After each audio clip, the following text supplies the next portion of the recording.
welcome back to my YouTube channel. My name is Faith and I am the founder of AFM Stories. I have won scholarships to fund both my undergraduate and my postgraduate degrees. So if you are someone that is interested in winning scholarships, then this channel is for you. There's so many videos on scholarships that can help you here. So please stay and join us, okay?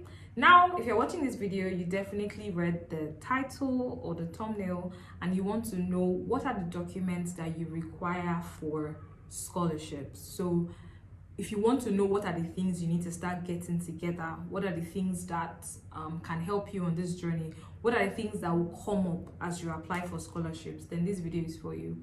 One disclaimer that I want to say is scholarships are very different. There are different kinds of scholarships. There are automatic scholarships. There are scholarships that you have to submit an essay. There are scholarships that you have to do an interview. There are scholarships that care about your academics. There are scholarships that care about your professional experiences. There are scholarships that care about where you're from, So what I'm trying to say is scholarships are different. So these different documents I want to mention are the most popular, but some scholarships require all, while some require only a few of them, while some require some parts of it, but often these are like the most critical and most highly requested. So I'm going to be talking about different documents and why the degree of importance of each of them. So the first one is called passport. So in some countries it's called your international passport, but it's definitely your passport. So this is the passport that shows your nationality, your travel documents basically. And the reason why you need this, I think that this is the most important thing that you need first before you start your process, because for you to even get admission to a university abroad, you need your passport.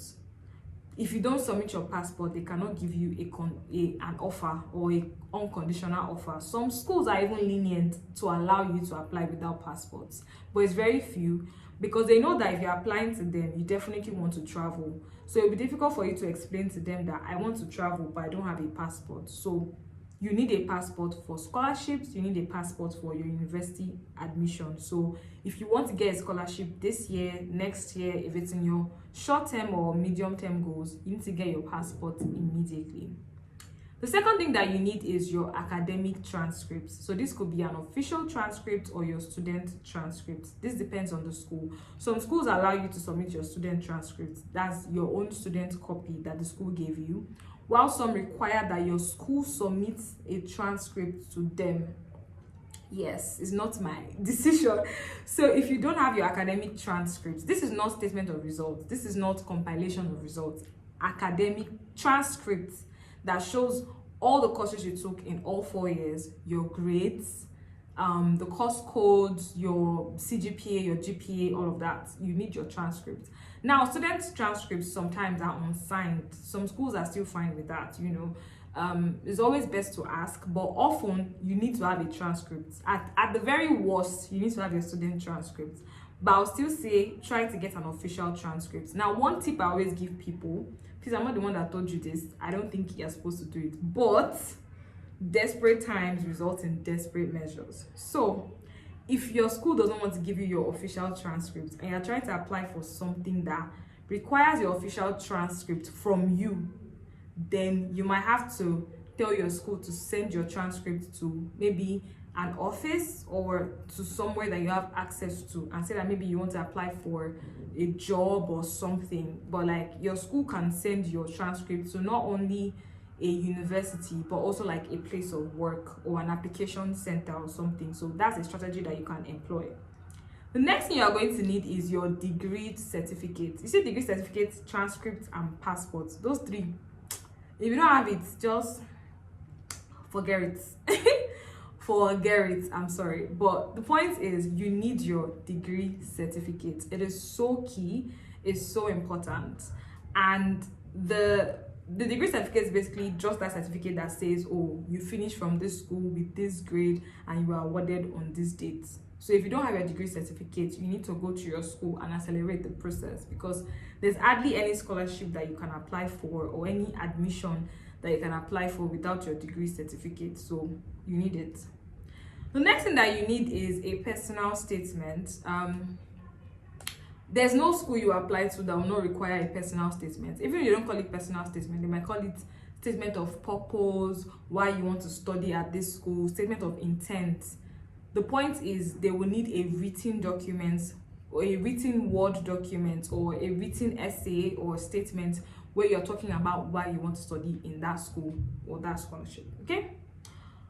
The next thing you're going to need is your CV. So by the way, if you don't know how to write a personal statement, we have many samples of personal statements. So check the link in my description if you want a sample so that you can start reading and start using it to write your own personal statement. Check the link in our description.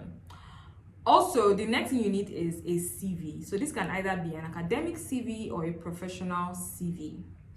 You need a CV. Now, a CV, if it's an academic CV, you want to focus on your academic experiences. So basically your school experience, the course you studied in your undergraduate degree, maybe highlights, maybe if you were best student, maybe if you were great at some certain courses, the courses that you took that are relevant to the program, your work experiences too that related to the course.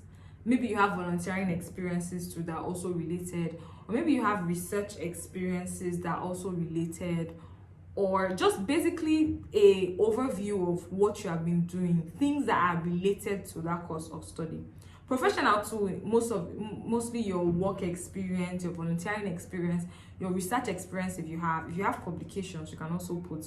If you have extracurricular activities, things that you've done aside from studying at school and working, you can also put it. So the next thing that you need is your proof of English competency. So it's not compulsory. Some schools can allow you to apply without it. However, it's rare. So a lot of schools require IELTS or TOEFL, but if you are West African and from certain countries, you can submit an alternative test. So if you're a West African person, you can submit WAEC for a lot of schools in the UK and a couple of other countries. So if you have your WAEC and your English, you had at least a C6, then you're good to go for the English test and competency. Okay. But if your WAEC, you don't have C6, or you don't have WAEC, or your country does not have another equivalent that is allowed, then you need to write. Now, if you want to write IELTS, there are many places you can learn about IELTS. YouTube is the home of resources on IELTS. Like, it's so important. Go on YouTube, watch as many videos as you can. You can pass IELTS solely off YouTube. So let's say you don't even have the money for all the grand comprehensive IELTS trainings. All you have to do is focus on paying for the exam and then going on YouTube to learn as much as you can about it.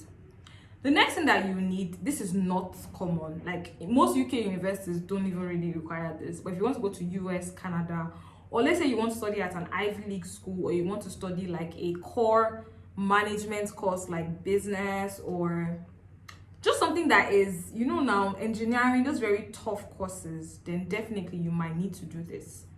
Please, those are not tough courses. Why am I saying tough courses? But yeah, the point is you might need GRA and GMAT. Some schools require it and you might be able to waive it, but if you don't have a good grade, if you don't have a good background, if you want to make yourself more competitive and you have the money, you can do this test, but you don't have to. But yeah, GRA, GMAT is something that you often require. It's mostly required at top tier institutions like Ivy Leagues, but for things like mid-tier schools, so schools that are not like the Oxfords and the Cambridges, you might not really need it, except maybe your course is like a math or science heavy course, right? Something like maybe economics or marine biology, then yeah, you might need it. Now, GMAT is mostly for business and management courses. So MBA, most schools that you study MBA at, you most likely need a GMAT. So that's something you want to consider. For some schools in the UK, your score in your WAEC math can also be used to gain admission to some MBA programs. So it's also possible to apply for waivers. So you can just write to the school talking about your financial situation and how you cannot afford to do the test and ask for a waiver. That's something that people also consider doing.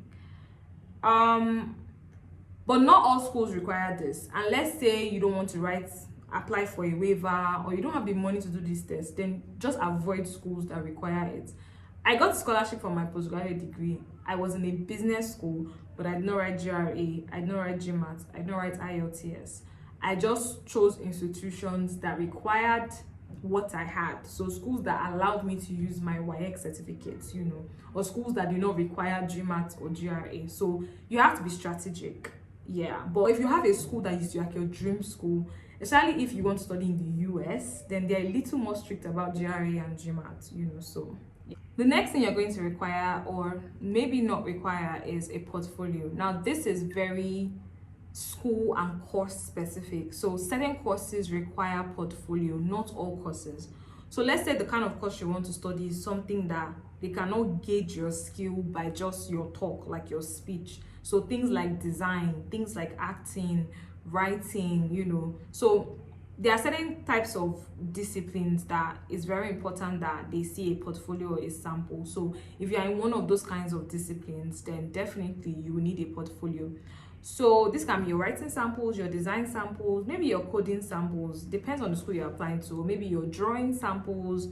They're just different samples that may be required of you for certain schools or certain scholarship opportunities, So keep that in mind, but not every school requires this and not every course requires this. The next thing is your academic writing samples. So this is very, very peculiar. Some schools require academic writing samples, while some do not. Now, what is academic writing sample? This can be an essay that you wrote, maybe for your undergraduate degree, or a recent paper that you worked on. And if you don't have any of these things, or if you don't have something that is strong enough, one tip for you is maybe go on Google Scholar, read a couple of academic papers, and try to write something on something that you're passionate about, okay? But not every school requires this, so you can avoid schools that require it if you don't want to, submit an academic writing sample. Finally, scholarship essays. Some scholarships do not require an extra essay. Some scholarships, you just get them once you've submitted your personal statement and applied to the school, while some others, you need to write separate essays. We have so many videos on this channel on scholarship essays. We also have many sample essays for different scholarships that you can check out.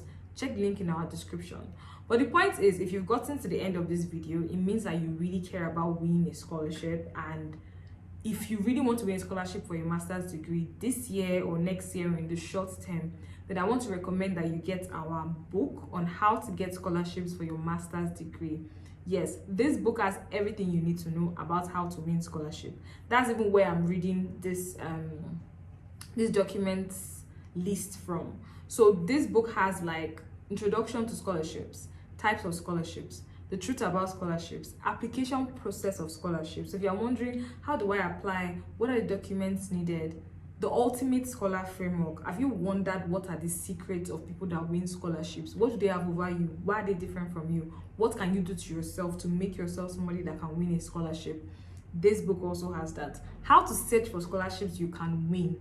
So it's one thing to search for scholarships, another thing to search for scholarships that you can win. Many people just apply for the popular scholarships that everybody knows. But to increase your chances, you want to look for scholarships that other people don't even have access to. This book has that as well. Also, how to write powerful personal statements, how to write strong reference letters, how to write winning scholarship essays, how to ace your scholarship interviews if you require an interview, how to write a strong academic CV. This book has everything you know, and it's basically for the price of less than a coffee, like literally. In some countries, it's not even up to the price of a meal, So I advise that you check the link in our description and get it, because I want to hear your success story. I want to see you win scholarships. So many testimonies have come up from this information that I've shared in that book. It is the thing that helped me to get 2 scholarships, so for my undergraduate and my postgraduate degree, and has helped me to help over 200 people to win scholarships. Okay, so I'll say that you go get the book in the link in my description and help yourself. Okay, this video was useful to you and you want to win scholarships. We have many videos on scholarships on this channel. Subscribe for more so that you don't miss out on all of the juicy information that we have. Lots of the things we share on this channel are free. We interview scholars, we interview program officers, we do a lot. So yeah, subscribe to our channel. And I'll see you in my next video. If you have a video request for me, please let me know and drop it in the link in the description. I'll see you in the next video. Bye.